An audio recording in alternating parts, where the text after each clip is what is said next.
നമസ്കാരം, മലയാളി വാർത്തയിലേക്ക് സ്വാഗതം. ചാലക്കുടിക്കടുത്ത് പോട്ട ഫെഡറൽ ബാങ്ക് ശാഖയിൽ കവർച്ച നടത്തിയത് വ്യക്തമായ പ്ലാനിങ്ങിലാണ്. മോഷ്ടാവിന്റെ ദൃശ്യം CCTVകളിൽ ലഭിക്കാത്തതും പ്രദേശത്ത് വൈദ്യുതി നിലച്ചതിനാലായിരുന്നു. ഉച്ചയ്ക്ക് 2:25 മുതൽ 14 മിനിറ്റ് നേരമാണ് പ്രദേശത്ത് വൈദ്യുതി ബന്ധം ഇല്ലാതിരുന്നത്.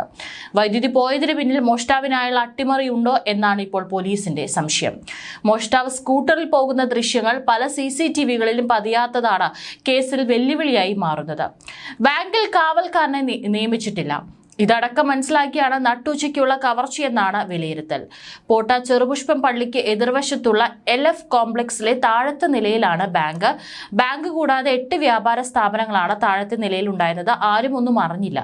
കെട്ടിടത്തിന്റെ മുകൾ നിലയിൽ പള്ളിയുടെ ഹാളാണ്. അവ പൂട്ടിക്കിടക്കുകയായിരുന്നു. 2 വനിതകളടക്കം 8 ജീവനക്കാരാണ് ബാങ്കിലുള്ളത്. അതിൽ കാഷ്യർ സിജു 10 ദിവസമായി അവധിയിലായിരുന്നു. ക്ലർക്കായ അർച്ചനയ്ക്കായിരുന്നു ക്യാഷ് കൗണ്ടറിന്റെ ചുമതല. അർച്ചനയും assistant manager Paul Kurian, clerk Jerin, sweeper Lilly എന്നിവരും ഭക്ഷണം കഴിക്കുന്ന സമയത്തായിരുന്നു മോഷണം. ബാങ്കിലുണ്ടായിരുന്ന പ്യൂൺ ടെജിൻ, മാനേജർ ബാബു എന്നിവരെ കത്തിക്കാട്ടി ഭീഷണിപ്പെടുത്തിയായിരുന്നു മുറിയിൽ പൂട്ടിയിട്ടത്. ഇന്നലെ ജോലിക്ക് എത്തിയിരുന്ന ക്ലർക്ക് നിവിൻ ഭക്ഷണം കഴിക്കാനായി പുറത്തു പോയപ്പോഴായിരുന്നു മോഷണം നടന്നത്. റെയിൽവേ സ്റ്റേഷനും ബസ് സ്റ്റാൻഡിനും വിമാനത്താവളവും കേന്ദ്രീകരിച്ച് അന്വേഷണം നടത്തിയെങ്കിലും കാര്യമായ തുമ്പൊന്നും കിട്ടിയിട്ടില്ല.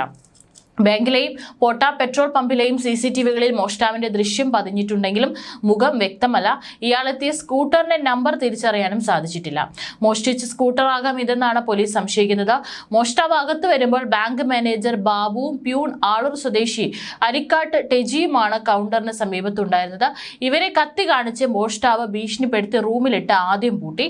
തുടർന്ന് ക്യാഷ് കൗണ്ടറിന്റെ ചില്ല് തകർത്ത് കൗണ്ടറിൽ കടന്ന് പണവുമായി കടന്നു കളയുകയായിരുന്നു. വെള്ളിയാഴ്ച ഉച്ച കഴിഞ്ഞ് 2-ന് ശേഷമാണ് നാടിനെ നടുക്കിയ സംഭവം. ബാങ്ക് ജീവനക്കാരുടെ ഉച്ചഭക്ഷ സമയം കണക്കാക്കിയാണ് മോഷ്ടാവ് മോഷണം നടത്തിയത്. ബാങ്കിന്റെ അകത്ത് കടന്ന് വെറും 2 മിനിറ്റ് കൊണ്ട് കവർച്ച നടത്തി പുറത്തു കടക്കുകയും ചെയ്തു. അക്രമി ഹിന്ദിയിലാണ് സംസാരിച്ചതെന്ന് ജീവനക്കാർ മൊഴി നൽകിയിട്ടുണ്ട്. എന്നാൽ ഇക്കാലത്താൽ പ്രതി മലയാളിയല്ലെന്ന് ഉറപ്പിക്കാനാകില്ലെന്നും പോലീസ് പറയുന്നു. അങ്കമാലി ഭാഗത്ത് നിന്ന് ലഭിച്ച CCTV ദൃശ്യങ്ങൾ കേന്ദ്രീകരിച്ച് അന്വേഷണം പുരോഗമിക്കുകയാണ്. പ്രതിയുടെ വാഹനം പോലും കണ്ടെത്താൻ ഇതുവരെ സാധിച്ചിട്ടില്ല.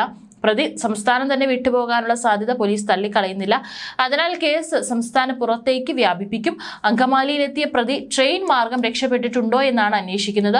ആലുവ, പെരുമ്പാവൂർ മേഖലയിൽ നടത്തിയ പരിശോധനയിൽ പ്രതിയെക്കുറിച്ച് യാതൊരു തുമ്പും ലഭിച്ചിട്ടില്ല. പ്രതിക്ക് സഹായം ലഭിച്ചിട്ടുണ്ടോ, സംഭവത്തിൽ ഗൂഢാലോചനയുണ്ടോ എന്നും പോലീസ് പരിശോധിക്കുന്നുണ്ട്.